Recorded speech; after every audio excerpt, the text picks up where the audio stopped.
여러분 안녕하십니까. 3월 20일 새벽입니다. 전우식입니다. 저는 저뿐 아니라 많은 분들이 요즘 종합 뉴스를 잘 보지 않습니다. 솔직히 말해서 이 견디기 어려운 말들을 들어야 하기 때문입니다. 그러다 다른 경로로 뉴스를 접하고 화들짝 놀라기도 합니다. 아마도 오늘 제 방송을 듣는 분들은 그런 경험이 아주 많을 겁니다. 그 중에 하나가 바로 이 뉴스입니다. 이 대통령 돈 잘 쓰는 게 유능한 정부, 안 쓰는 건 무능 무책임. 돈을 잘 쓰는 정부가 유능한 정부다. 그 말에 태클을 걸 이유는 없습니다. 그런데 우리뿐 아니라 전 세계적으로 진보 좌파 정권들이 대부분 포퓰리스트와 연관이 되겠습니다. 이 대중영합 정부, 포퓰리즘 정부. 그런데 그런 정부에서 돈을 잘 쓰는 것이 아주 유능하다. 이런 식으로 얘기하는 것은 좀 어폐가 있습니다. 어쨌든 이재명 대통령이 그 말을 한 보도 그 아래에는 이런 소제목도 있습니다. 추경이 퍼주기라는 비판은 정치적 선동이다. 이번 추경은 초과 세수로 하는 것. 빚 안 낸다. 그렇습니다. 지금 빚을 안 내고 세수가 늘어나서 그 돈으로 추경을 할 수 있다는 겁니다. 그래서 마지막 초과 세수로 추경을 한다는 말은 맞는 말입니다만 원래 올해 예산 728조가 빚을 내는 것을 전제로 한 것을 감안을 하면 올해도 빚이 엄청나게 늘어납니다. 그걸 감안을 하면 절반은 틀린 말이라고 해야 합니다. 반도체 수출이 워낙 잘 되어 초과 세수가 생기는 것은 맞지만 그 초과 세수로 빚을 더 내지 않도록 하거나 빚을 줄여야 할 텐데 그대로 빚을 내면서 초과 세수가 생겼으니 그 돈은 추경으로 쓰겠다는 겁니다. 결국 올해 빚을 내지 않아도 좋은 건 아니니 말입니다.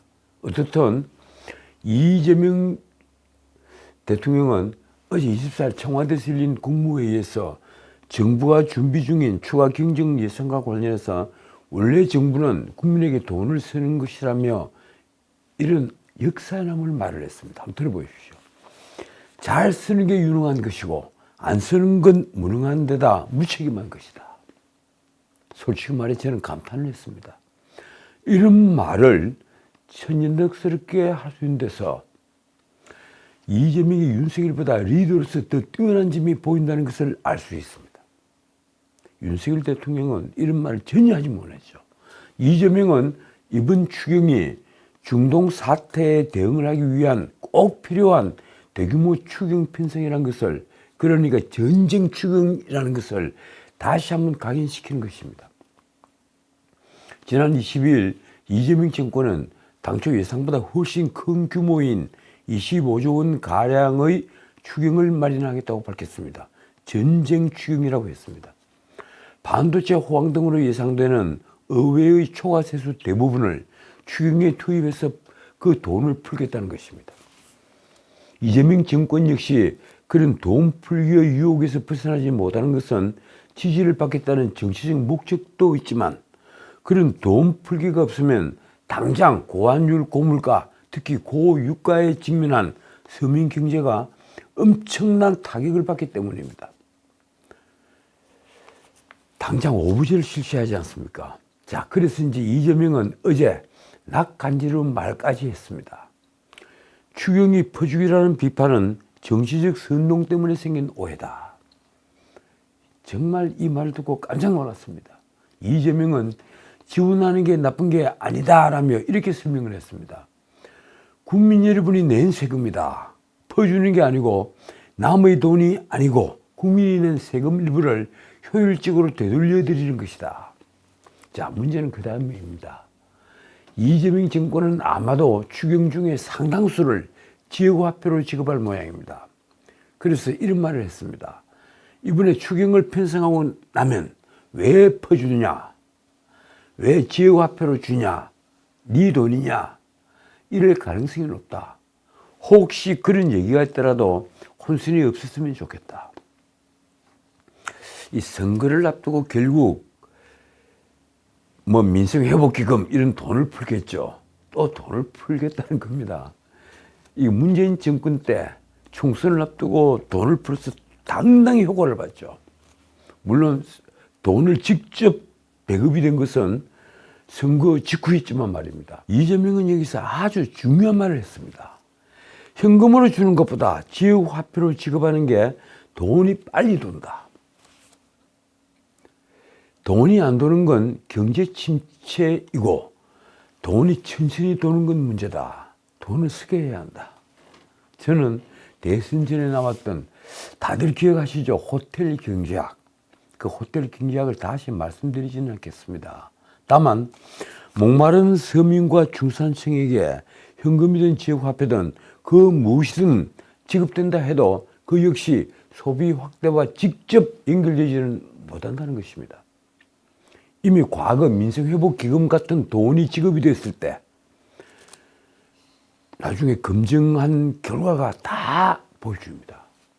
이른바 승수효과, 즉 정부 지출 같은 처음의 지출이 소비와 소득을 통해 여러 번 반복이 되면서 총수요와 국민소득이 처음 지출액보다 커지는 효과, 그 승수효과는 거의 없다는 것입니다. 서민들이 안고 있는 돈의 수요가 그만큼 빠듯하기 때문에 의외의 지원금이 나와도 빚을 갚기 바쁘고 소비가 느는 것은 잠깐일 뿐입니다. 그러면서 말씀드린 대로 이재명은 이번 추경이 국채 발행 없이 초과 세수로 마련된다는 점을 강조했습니다. 그런데 이번 추경은 빚을 내지 않는다면서 한 말은 사실 절반은 틀린 말입니다. 아까도 제가 설명을 드렸죠.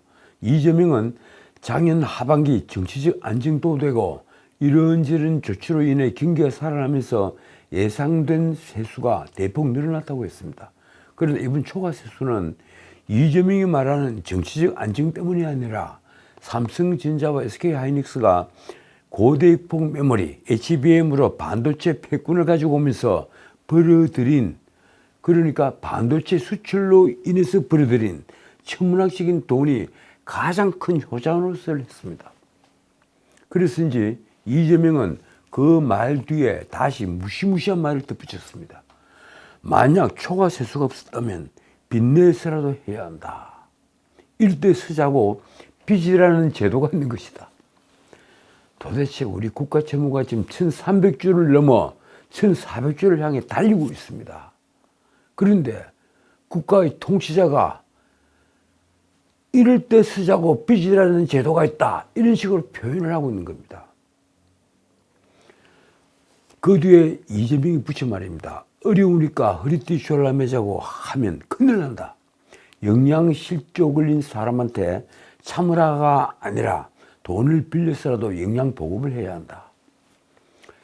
제가 이 나라 좌파 정권이 대중영합에 연연하는 포퓰리스트라고 하는 이유가 바로 여기 있습니다.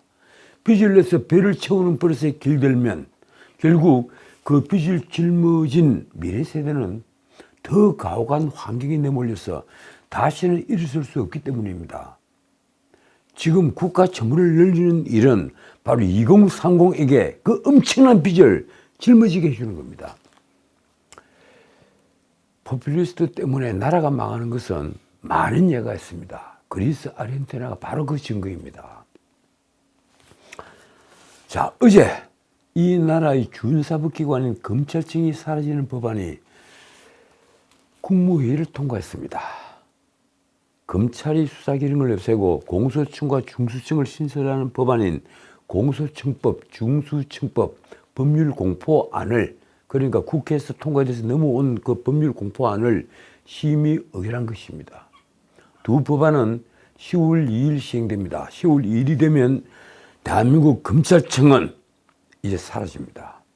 그리고 공소청만 덩그러니 남고 중수청은 법무부가 아니라 행안부로 넘어갑니다. 공소청은 기존 검찰청에서 수사기능이 제거되고 기소기능만 남은 조직으로 공소청, 그리고 광역공소청, 지방공소청 등 3단 체계로 운영이 됩니다. 이제 그 큰 검찰청을 무슨 용도로 쓸까요? 검찰청 건물이 얼마나 큽니까? 거기에 공소청 조직은 불과 한 5분의 1만 들어가도 널널하게 쓸 수 있을 겁니다. 나머지는 뭘 하죠? 특사경이라고 불리는 이 특별사법경찰관에 대한 검찰의 지휘감독권도 폐지가 됐습니다. 아울러 검사 징계에 따른 공무원처럼 파면을 명시해서 탄핵 절차 없이도 검사의 파면을 가능하도록 했습니다. 검찰청에서 쫓겨나간 중수청은 미국 연방수사국 FBI를 본뜬 것이라고 합니다. 그러나 FBI와 달리 법무부가 아닌 행정안전부 장관 소속 기관이 되어서 사실상 경찰이 수사기관처럼 기능해서 부패, 경제, 방위살인, 마약, 내란 외환, 그리고 사이버 범죄 등 이른바 검찰청이 남겨놓았던 6대 범죄를 수사합니다. 두 법안은 20일과 21일 민주당 주도로 국회 본회의를 통과했습니다. 자, 그런데 이것뿐이 아닙니다. 다들 아시죠? 민주당은 윤석열 정권 정치검찰 조작 기소 의혹 사건, 진상규명 국정조사, 이 엄청난 긴 이름의 특위를 만들어 밀어붙이고 검찰청을 기어코 없애면서 공수처과 중수청을 만들었고, 또 한편으로는 이미 사법 3법을 통과시켰습니다. 즉 법외국제 신설, 재판 소원 도입, 그리고 대법관 2배 정원 등으로 사법 장악까지 일사천리로 목표를 달성했습니다. 다시 말씀드리지만 법외국죄는 판검사가 법을 부당하게 적용할 때 처벌 가능하도록 해서 판검사들을 위축시키는 법이며, 재판 소원죄는 판결이 기본권을 침해했을 때 헌재 심판 청구를 가능하도록 해서 사실상 사심제를 도입한 것입니다. 그리고 대법관 정원은 이재명 정권 때 대법원을 진보 좌파가 장악할 수 있게 설계를 한 겁니다. 대법관 14명이 26명으로 되는데 이재명 정권 때 20명 넘게 임명을 하도록 되어 있죠. 이 나라는 이제 어디로 갈까요? 이런 법안을 주도한 핵심은 민주당 대표 정청래와 법사위원장 추미애였습니다. 그 추미애가 6.3 지방선거 경기지사에 출마를 합니다. 그래서 23일 국회 법사위원장을 내려놓겠다고 했습니다. 추미애가 이날 기자회견에서 한 말이 이렇습니다. 마지막 소임이었던 검찰개혁 법안이 이번 본회의에서 통과되었기에 이제 국민이 주신 법사위원장직을 국민께 다시 돌려드린다. 이른바 이 검찰개혁을 두고, 그러니까 검찰청을 완전히 없애버린 걸 두고 마지막 소임이라고 부른 것, 그리고 주식 차명거래가 들통나서 탈당을 했던 이춘석 대신에 차지했던 법사위원장을 국민이 주셨다고 능청을 떠는 것을 어떻게 보아야 합니까? 어떻든 추미애는 전날 발표된 민주당 경기지사 예비 경선 결과에서 김동연 현 지사죠, 그리고 한준우 의원과 함께 본 경선에 진출을 했습니다. 이 세 사람이 이제 본 경선을 붙는데 다음 달 5일에서 7일까지고 최종 결선은 15일에서 17일까지입니다. 자, 그런데 추미애가 자랑스러운 업적으로 말한 법 왜곡죄의 첫 피고발인이 누굴까요? 다들 알고 계시죠? 바로 조희대 대법원장입니다. 이 나라 사법부의 최고 수장인, 그러니까 재판을 하는 사법부의 최고 어른인 대법원장이 첫 피의자인데, 이미 피고발인 중에는 지기현 판사도 있고 조은석 특검도 있습니다. 참 기가 막히는 상황입니다.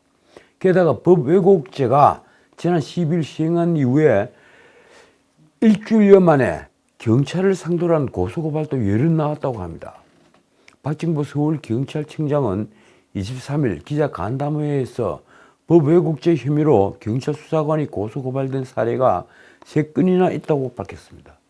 어떻든 조희대 대법원장을 비롯해서 서울경찰청엔 모두 8건이 접수가 됐는데 3건은 광역수사단 반부패수사대가 수사를 하고, 그리고 경찰 수사관이 대상인 5건은 일선 경찰서가 담당을 합니다. 그러고 보니 이제 판사의 무죄 판결을 보기는 어려울 것 같습니다. 왠지 아십니까? 무죄 판결을 하면 기소를 한 검사는 어김없이 법 왜곡죄의 대상이 될 테니 말입니다. 그리고 그 무죄 판결을 2심에서 또 뒤집으면 어떻게 되겠습니까? 이른바 1심 재판부가 법 왜곡죄로 처벌을 받을 수 있는 것입니다. 참 재미있는 세상이 열리는 것입니다. 자, 이제 미국-이란 전쟁 짧게 말씀드리고 마치겠습니다. 이 도널드 트럼프가 미국 시간으로 23일 이란과의 물밑 협상을 전격 공개하면서 중동 사태가 새 국면을 맞고 있죠. 이란을 향해 호르무즈 해협을 개방하지 않으면 발전소를 초토화하겠다. 이렇게 했던 트럼프는 그래서 48시간 시간을 줬는데 그 트럼프는 자신이 설정한 시간 12시간을 남겨놓고 발전소 공격을 5일간 유예하겠다고 돌연 태도를 바꿨던 것입니다. 반면 이란은 미국과의 대화가 없었다고 해서 협상의 실체를 둘러싸고 지금 혼란이 일고 있습니다. 다만 미국과 이란 간에 긴장 완화를 위한 예비 협의가 있었다는 정황은 보인다고 합니다. 트럼프의 마사비 쿠시너가 앞장서고 있다고 그러죠. 트럼프가 이란 발전소를 공격하면 이란은 석기 시대로 돌아가겠지만 트럼프는 전쟁 범죄자로 내몰린다는 우스개가 돌았습니다. 그래서 이제 트럼프는 아마 이런 상황을 피하고 발전소 공격을 처리해야 할 명분을 대기 위해서 협상을 벌였을 것으로 보입니다. 어떻든 자고 나면 바뀌는 트럼프의 메시지로 인해 세계는 지금 혼란이 가중되고 있습니다. 자, 그런데 파키스탄 등 중재자를 자처하는 나라는 많지만 협상 전망은 불투명합니다. 뉴욕타임스 보도 내용이 이렇습니다. 협상을 성사시키려는 여러 국가들의 외교적 움직임은 활발해졌지만 백악관이 얼마나 진지하게 받아들이고 있는지는 여전히 불분명하다. 재미있는 것은 트럼프가 미국 정시가 문을 닫은 지난 21일 밤 이란에 48시간 최후 통식을 보내더니 정시 개장 직전 23일 아침에 협상 진전을 알리는 등 이란 전쟁과 관련된 중대 발표를 금융시장 개장과 마감 시간에 맞춰서 내놓는 수상한 패턴이 있다는 분석이 나오는 것입니다. 트럼프 일가가 엄청난 떼돈을 벌고 있다는 얘기도 나옵니다. 그 기사의 끝에 이런 표현이 있습니다. 이번 전쟁을 둘러싼 트럼프의 메시지 전달은 일관되게 비일관적이었다. 참 재밌는 표현입니다. 일관되게 비일관적이었다. 자, 오늘 제목과 연관된 뉴스입니다. 문재인 일가는 치외 복권을 가졌습니까? 김정숙이 청와대 특수활동비로 의상 80여 벌을 구입했다는 의혹과 관련해서 검찰이 경찰에 사건 송치 요구를 하지 않기로 했습니다. 나중에 말씀드리겠지만 관봉권 돈을 그 현금으로 옷을 샀다는 것은 이미 밝혀져 있는 일입니다. 형용 혐의를 받는 김정숙을 경찰이 불송치 결정을 한 데 이어 검찰도 직접 보안 수사를 하지 않기로 한 것입니다. 조선일보는 어젯밤 서울중앙지검 형사 2부는 지난 23일 경찰에 김정숙 관련 사건 기록을 환부했다. 그러니까 돌려줬다고 보도를 했습니다. 지난달 26일 경찰에서 김정숙 기록을 넘겨받은 지 딱 한 달 만입니다. 당초 서울경찰청 반부패 수사대는 김정숙 횡령 혐의에 대해서 작년 7월 무혐의 처분을 하고 불송치 결정을 했습니다. 이후에 3개월 뒤인 작년 10월 서울중앙지검은 경찰에 재수사를 요청했습니다. 검찰은 최소한 당사자인 김정숙의 금융거래 내역을 확인하고 본인 소명도 들어야 한다. 이런 취지의 의견을 경찰에 전달했습니다. 보안 수사를 하라고 지시를 한 거죠. 경찰은 이후에 김정숙 관련 계좌와 그리고 카드결제 내역을 살펴봤지만 김정숙이 특활비로 의상을 구매한 정황은 확인하지 못했다고 합니다. 김정숙에 대한 서면 조사도 실시했는데 김정숙은 당연히 부인했습니다. 경찰은 결국 지난 1월 다시 김정숙을 혐의 없음 처분했습니다. 소환 조사 한 번 하지 않고 말입니다. 이 같은 경찰의 수사 결과를 검토한 검찰은 직접 보안 수사를 하더라도 옷값을 특활비로 구매했는지 자금 출처를 찾을 수 없다고 결론 내렸다고 합니다. 김정숙은 특수활동비로 고가의 의상을 구매했다는 음상횡령 그리고 국고손실 등 혐의로 2022년 3월 고발이 됐습니다. 경찰은 문재인 정부 청와대가 이른바 관봉꾼을 통해 옷값을 치렀다는 진술을 확보를 했죠. 그리고 자료도 확보했습니다. 청와대 특활비 사용 내역 등이 보관되어 있는 대통령 기록관도 압수수색을 했습니다. 그러나 김정숙의 혐의를 입증할 정황이나 증거가 없다면서 작년 7월 처무혐의 처분을 했습니다. 검찰이 재입수사를 요청했지만 결국 3개월 뒤에 같은 결론을 내렸습니다. 과연 관봉권으로 옷값을 치렀다는 진술과 그 자료는 아무런 가치도 없는 것입니까? 자, 오늘은 여기까지입니다. 이 티모시 스나이더가 쓴 폭정이라는 책에 이런 구절이 있습니다. 사실을 포기하는 것은 곧 자유를 포기하는 것이다. 아무것도 진실이 아니라면 누구도 권력을 비판할 수 없다. 비판의 근거가 없기 때문이다. 아무리 뉴스를 보기 싫어도 우리가 두 눈을 부릅뜨고 이 괴이한 세상을 지켜봐야 하는 이유가 바로 여기에 있습니다. 자칫 잘못하면 비판의 근거조차 우리가 놓치기 때문입니다. 지금까지 전식이었습니다.